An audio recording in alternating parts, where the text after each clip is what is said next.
Hello and welcome. This is the Astrology of the Week Ahead podcast. I'm your astro bestie, Chani Nicholas, your host. In the apocalypse, here we are, folks. We are talking about the astrology for the week of February 3rd.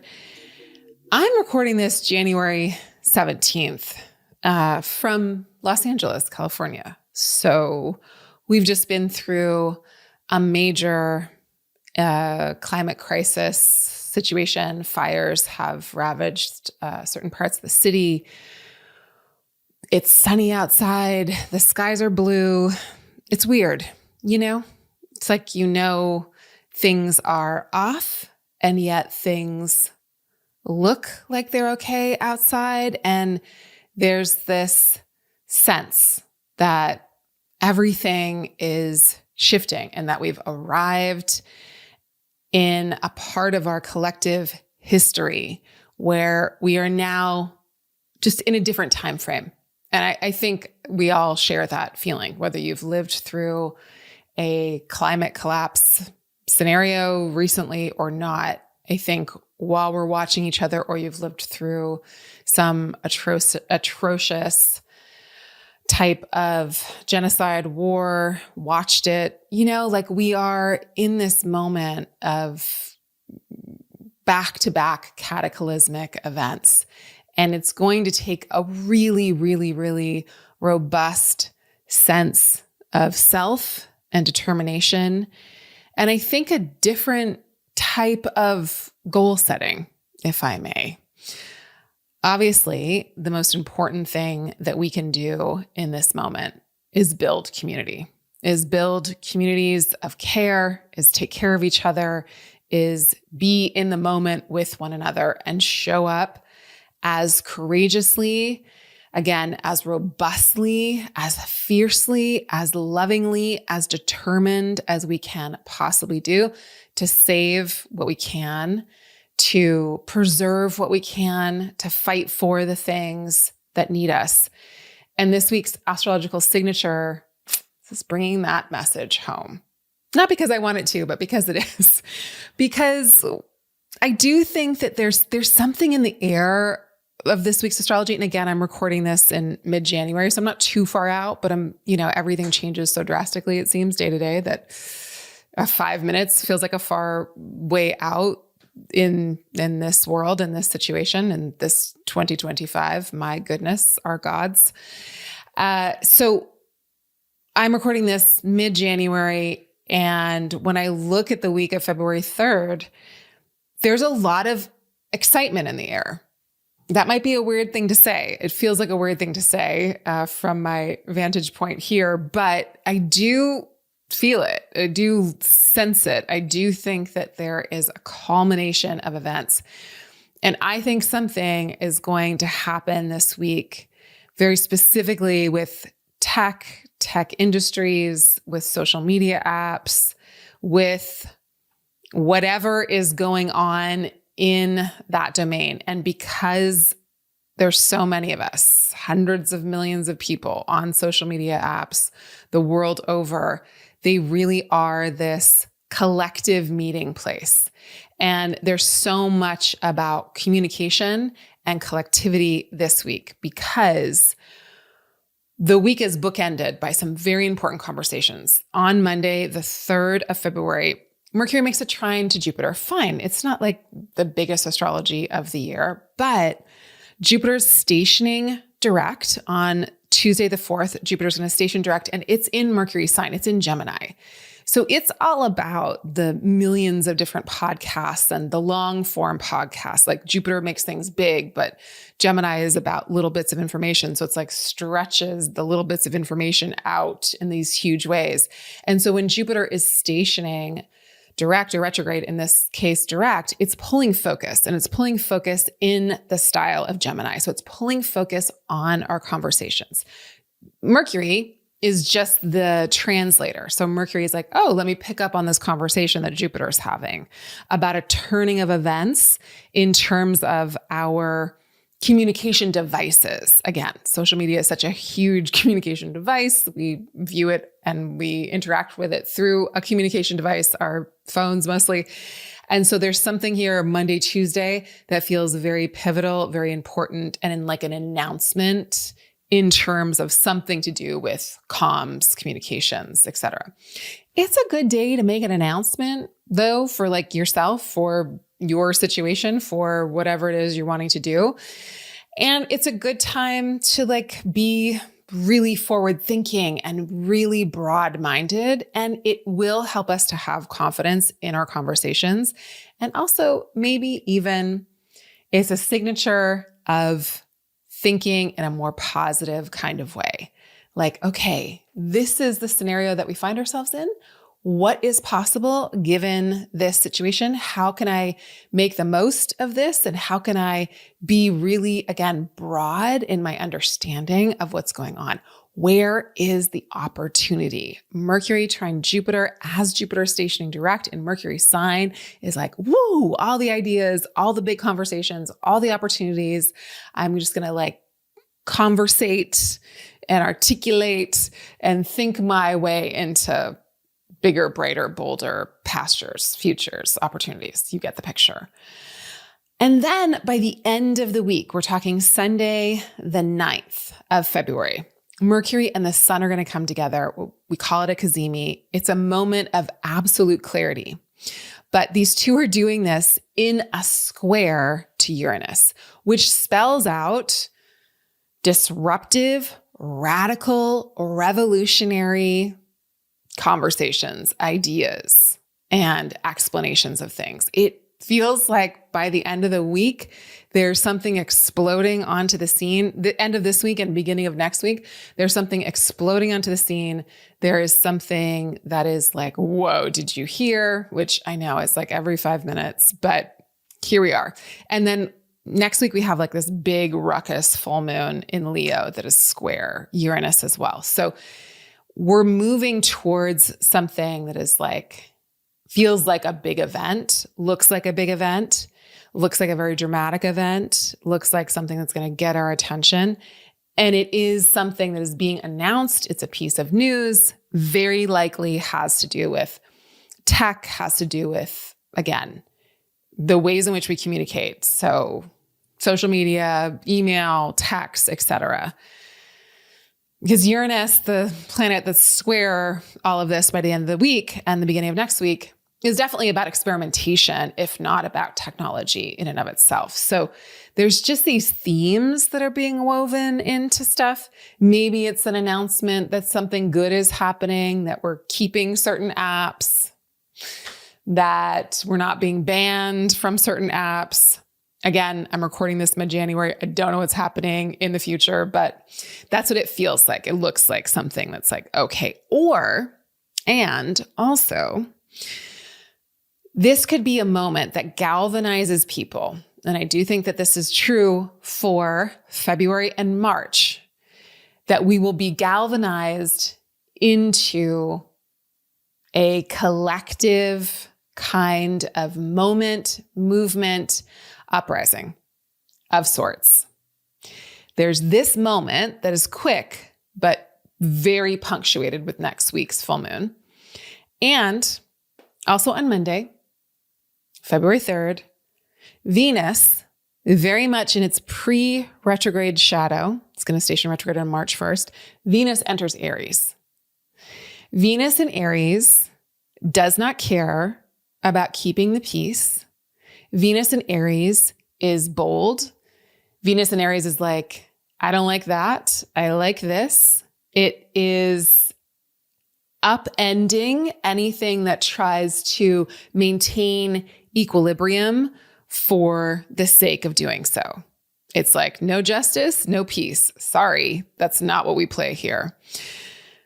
Venus is really like attractive, hot, bombastic in Aries. Like it is in the sign of its detriment or its exile. So it's works in the opposite way of what it normally likes to work in. So Venus is responsible for collecting us together, creating social cohesion, creating movements of peace and justice and equity and equanimity and beauty and love and relationship and pleasure and relaxation and just like hanging out in the garden and having things be easy.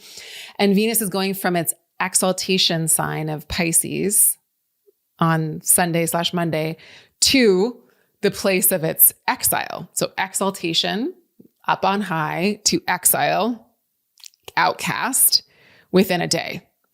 And we know it's going to station retrograde in March, on March 1st. So that is a signal that something is stirring in the collective, and the collective is not interested in keeping the peace.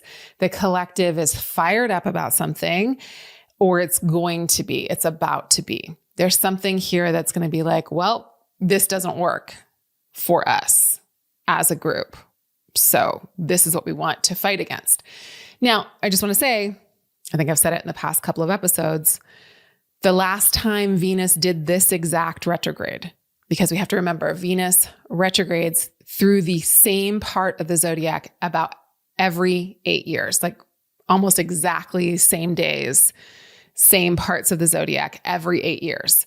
So 8 years ago was 2017. And in 2017, around this time of year, around March especially, there were, even in January through February through March, through the whole year, there were major uprisings that had to do with women's issues, with LGBTQ issues, with equity, with civil rights. There was Time's Up. There was the Me Too movement. There was Emily's List. There was a record-breaking number of women running for office in the United States. There was stuff all around the world that was a massive, swelling. Did I say the Women's March? There was the Women's March. Of course, that was in January. But we're circling back to the same piece of astrology, that Venus retrograde, Venus stationing retrograde in Aries, retrograding through Aries and moving back into Pisces. We're not going to get there till March 1st, but we're in it now. Can you feel it? Okay. So one of the things I want you to do is I want you to think back to this time of year in 2017. What were you learning? What were you going through? What was coming up for you? And what were you coming into your power around? I say that not because it's a Venus retrograde per se, but because this Venus retrograde is going to spend a lot of time in Aries. It's going to station retrograde in Aries. And Aries is about our own personal energy and our ability to do things in the way that we want to do them and the way that we need to do them. So I want you to think back to 2017. And then I want you to connect what the part of your chart that contains Aries means, both Aries and Pisces. So, for example, if you're Aries rising, then Aries is your first house of self. Pisces is your 12th house of behind the scenes. So we're connecting the first house and the 12th house. So we're connecting your sense of vitality, your style, your way of presenting yourself back into the 12th house, which is a place of understanding how you self-sabotage, how you get in your own way, same, and all of the behind the scenes projects that you've got going on and or all of the rest that you need. For Taurus rising, this Venus retrograde will start in your 12th house and back up into your 11th house. So it'll mix themes of behind the scenes work, understanding how you self-sabotage, and moving back into your 11th house of groups and friends and associations. And there'll be some connection between those areas of your life. For Gemini rising, it's going to start in your 11th house of friends. So there's going to be this emphasis on who am I in the group? How do I do movement work with people? How do I do activism with people? And then it's going to retrograde back into your 10th house of public life. And so it's going to be okay, who are the people that I want to work with and that I work alongside? And then how do I bring that out into the world? Or how does that connect with my career or my vocation or just my calling and my offering to the world? If you're Cancer rising, then this is going to start in your 10th house of career.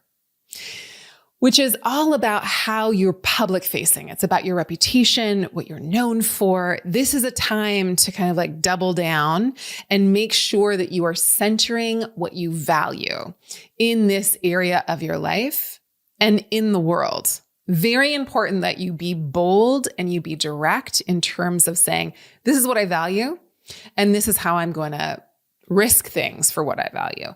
And then it's going to go back into your 9th house of publishing, traveling, teaching, and long-term plans. So for all the signs that I just mentioned, I want you to think what was happening in 2017 in these areas of your life and what's coming back around now. Like for me, I do well, and I don't want to tempt fate. I'm knocking on wood.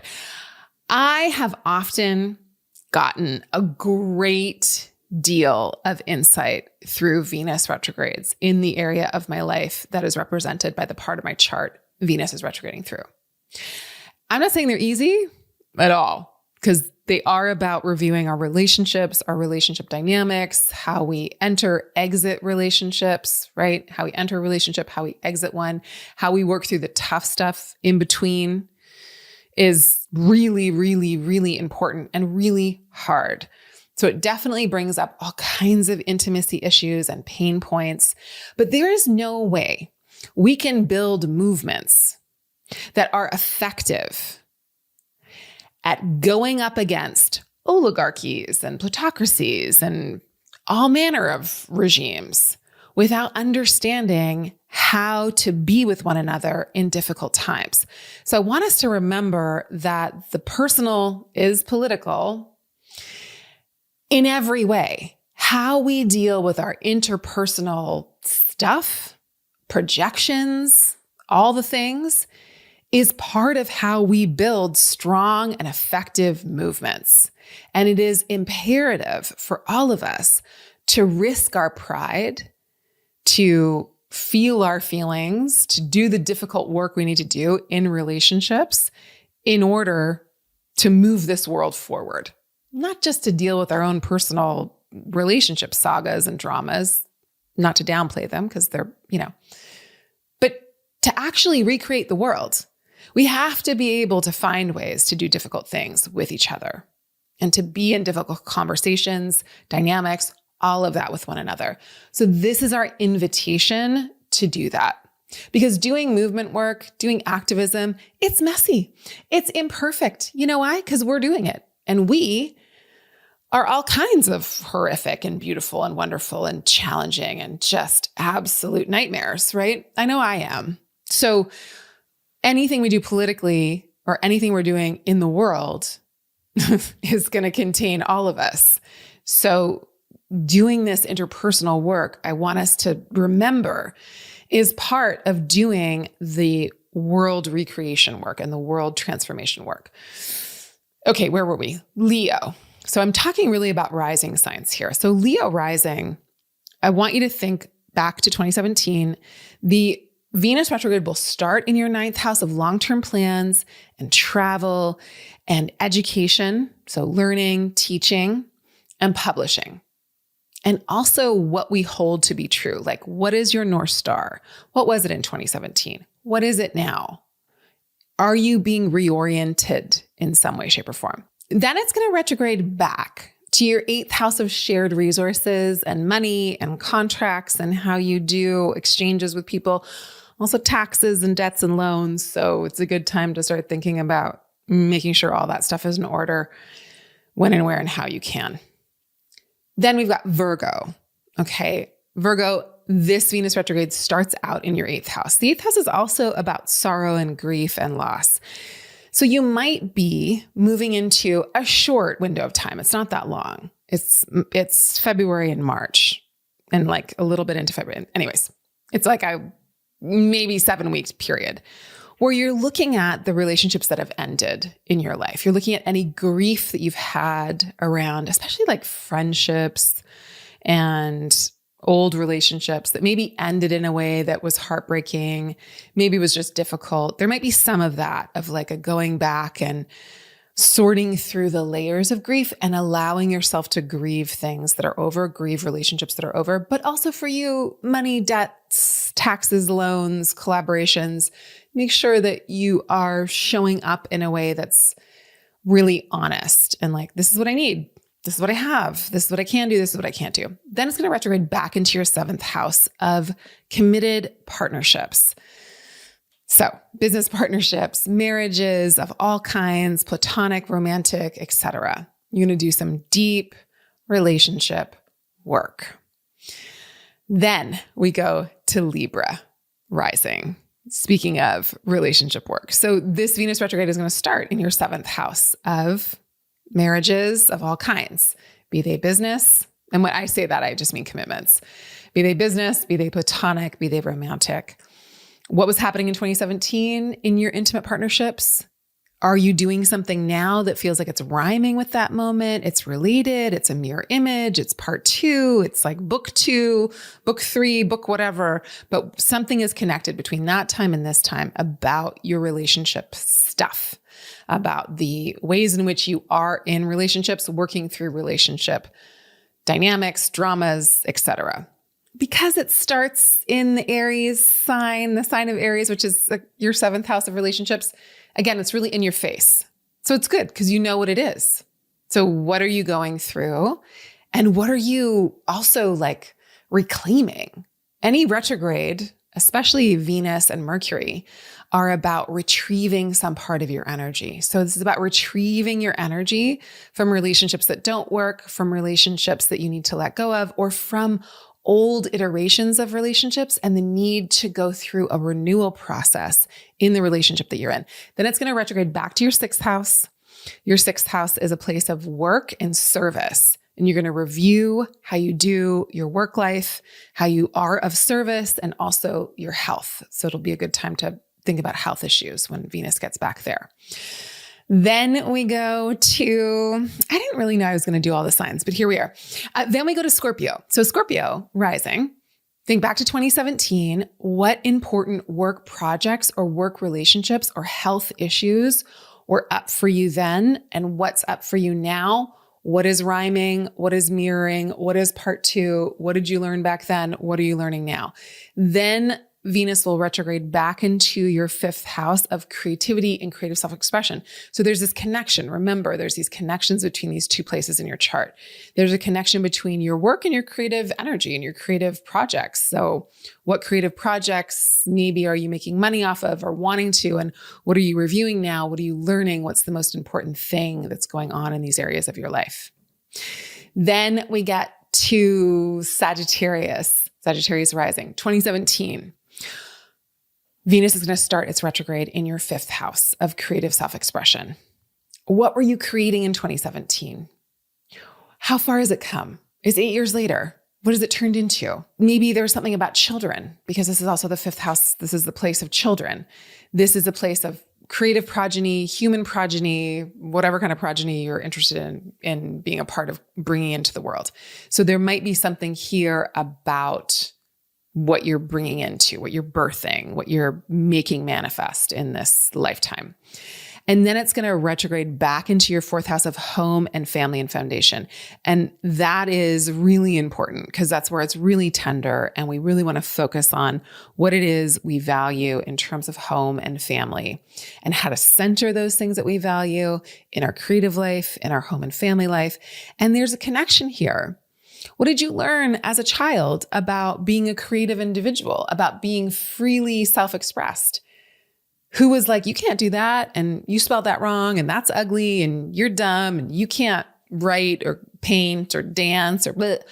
And how can this time period be about reclaiming yourself from any old stories or paradigms or stuff that you had to deal with as a child or from your past? Maybe there's even some kind of like artistic lineage that you're reclaiming from your family life, from your, there's a connection here. Next up is Capricorn. This Venus retrograde is going to start in your 4th house of home and family and foundation. There is some kind of issue, situation, opportunity about a living situation, about your home. Maybe it's you're redecorating, maybe you're refurbishing, maybe you're having to rebuild. Maybe there's something about where you live or how you live that's getting you to really focus on this area of your life. Maybe there's something that's happening in your family that you really need to pay attention to. Maybe it's something about your parents. Then it's going to retrograde back into your third house of your neighborhood and your local life and your daily life and your rhythms and your rituals, and also your extended family. So I do think for a lot of you, it's going to be a time that's really focused on family, both like parents, grandparents, who you live with, how you create family, and then extended family and your relationships, even friends that feel like family. There's going to be a lot of relationship dynamics about those people. And also where you live, your neighborhood. Do you like it? Is it a good place to be right now? Is it hard to feel comfortable? How are you making yourself cozy? And then there's also the part of the chart that's about like digging into your lineage. That's the first part of this Venus retrograde. And you'll go back into maybe writing something about it or something about a writing or communication project. Okay, Aquarius. This Venus retrograde starts out in your third house of daily life, local life, your daily routines. Can you center pleasure? Are you centering what you value? Can you make space for it? What are the things that you need to do on a daily level, in a daily rhythmic kind of way that can bring back more connection and relationship building in your life? Can you do some nothing? Can you hang out with people? I know it's Venus and Aries, but there is some like, I need to initiate more social interaction that feels really good in my life. There can be a piece of that. There's also like something about writing, something about studying, something about publishing, something about maybe a dissertation, or do I want to go back to school, or do I want to teach a course, or, what are you communicating, or what are you wanting to communicate and how? Then it retrogrades back into your second house of money. So it connects these two things. So there might be something about how you make a living and what you're writing or what you're communicating or teaching or learning and what you need to spend on it or what you can make doing that. There's something about these two areas of life. Again, 2017, what were you learning, thinking about, reading, writing, communicating, putting out into the world? Maybe you launched a website, maybe you launched a blog, maybe you launched Instagram. What were we doing back then? Definitely Instagram. How did it change your life? What did it, put into action? Also, there's a connection here between siblings and good friends and extended family and how you make a living, or maybe money issues with friends or money issues with family, possibly for some of you. Then we move to the last sign, which is Pisces, which is going to have a very important connection with this retrograde. So Venus is going to start its retrograde in your second house of money, how you make a living, how you support yourself. And then it's going to move back into your first house of self. What was happening in 2017 that was teaching you about how you need to support yourself, what to do to support yourself, and then what maybe kind of like style metamorphosis did you go through? This could be like a total makeover type of moment that could have something connected to your how to make a living, livelihood scenario. So those are just some options to think about. I go through all of this in detail in your reading for the week. I don't usually go like sign by sign in the week ahead, but I wanted to give you a flavor for what this upcoming Venus retrograde could mean. Venus has been in its retrograde shadow for a little while now, like a week and some. And now that it's in Aries, it's moved into this part of your chart where it's going to station retrograde, which again, just feels like a hot topic kind of moment. And also because the week is filled with these insights and big conversations and turning of events that have to do with communications of some kind. There's just a lot of energy. There's a lot of like fire and air in this week, which stirs everything up and gets a lot moving. There's a lot of movement in terms of, again, info, intel, and how we connect. Venus, and then all of the Mercury, Jupiter, Gemini of it all. And Mercury right now is in Aquarius. So it's very much about the people and how we are en masse doing things and what we want to do collectively and the power that we have. All right. Can you believe that there's stuff I haven't even mentioned yet? On the 6th of February, which is Monday, Tuesday, Wednesday, Thursday. On Thursday, the 6th of February, the North Node and Neptune make a conjunction. The North Node is where eclipses happen. It amplifies, it makes bigger, it makes more hungry. Neptune is a planet that unifies us. It is about the dream. It's about music. It's about art. It's about transcending the boundaries and limitations of life. It is about transcendence. And so it is a signature where people will be much less apt to check the facts and data. So there's that. But it does signal a moment of maybe even extreme hope or compassion or love or spiritual bypassing. And it's also wobbly. So I wouldn't hang anything on it, but it does feel like a moment that can bring us together. So there's also that. And it's a really important transit. It's one that I would say is much more rare than a lot of the other transits that are happening this week. So there's something here about, agape, about the big love, about the interconnectedness between all things. But again, it's not necessarily, I don't know if it's rooted in anything that's tangible or anything long lasting, because Pisces is a sign that is like, we let everything go. We let it all go. We float down the river of life. So things can be a little wobblier. And because they're less concrete, there's a way in which we can really be very open emotionally. And like music opens us, great movies or art opens us and makes us feel like, oh, wow, I love humanity for this moment. And then we, go into the opposite sign, Virgo, and we're like, why are you chewing so loudly? Pisces is I can't hear how obnoxious you're being right now. So there's a moment of heightened connectivity.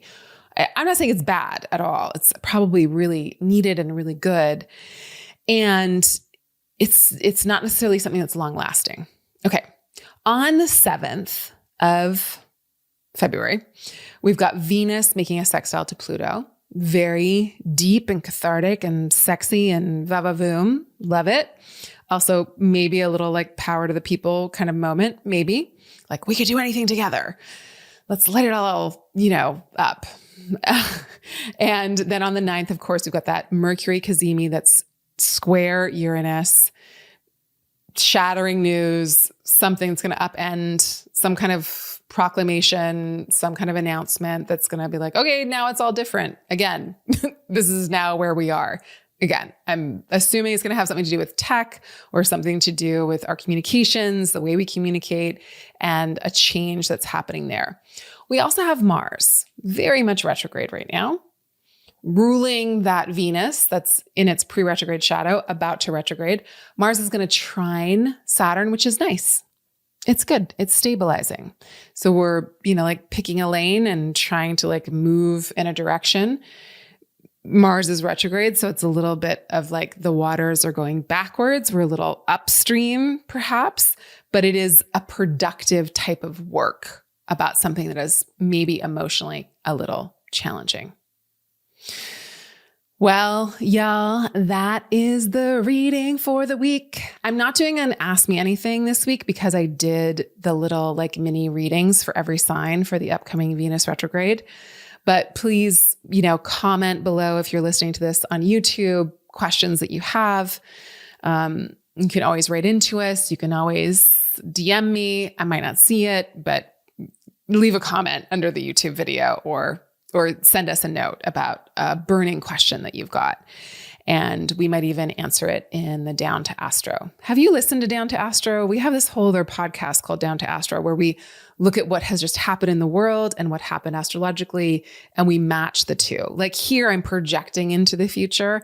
In Down to Astro, myself, Thea Anderson, and Eliza Robertson, two incredible astrologers that work on the Chani app team, we get together and we're like, okay, this is what happened on Earth. This is what happened in the skies. And this is how we see the astrology unfolding. So if you want to know like what part of the astrology was connected to that thing that just happened, that's where we do that work.